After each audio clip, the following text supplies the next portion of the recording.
APJ Abdul Kalam क्या कहते थे? वो कहते थे हर समय तुम विदेशियों की ओर क्यों ताकते रहते हो? हमारे पास भी बहुत कुछ है, हमने दुनिया को बहुत कुछ दिया है और अभी देना बाकी है, और इसलिए विदेशियों की ओर मत देखो।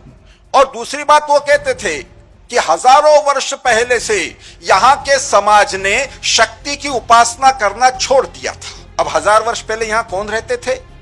तो सारे के सारे हिंदू ही थे ना, और हिंदुओं ने शक्ति की उपासना करना छोड़ दिया, इसलिए परतंत्रता हमको देखनी पड़ी। हम भगवान की उपासना करते, आराधना करते हैं, यह आवश्यक है, करना ही चाहिए। भगवान की उपासना करते हैं तो उस उपासना की अपनी एक शक्ति होती है, लेकिन शक्ति की भी उपासना करना पड़ती है। हाथ में यदि शक्ति नहीं है तो आपका तत्व ज्ञान और शास्त्र कितने भी श्रेष्ठ क्यों न हो, उनको कोई नहीं पूछेगा। रविंद्रनाथ टैगोर जब जापान के अंदर गए थे लेक्चर देने के लिए, वहां के जापान के यूनिवर्सिटी ने सारे विद्यार्थियों ने उनका बहिष्कार कर दिया।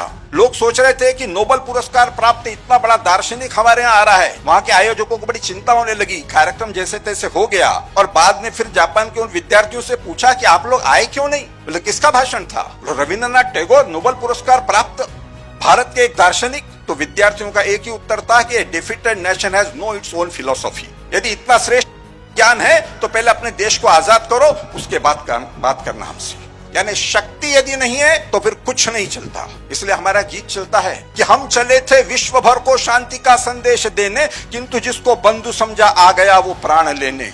शक्ति की हमने उपेक्षा की, उसी का दंड पाया। जग नहीं सुनता कभी दुर्बल जनों का शांति प्रवचन, सिर झुकाता है उसे जो कर सके रिपुमान मर्दन।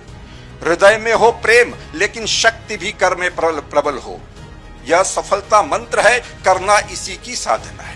एपीजे अब्दुल कलाम यही कहते हैं।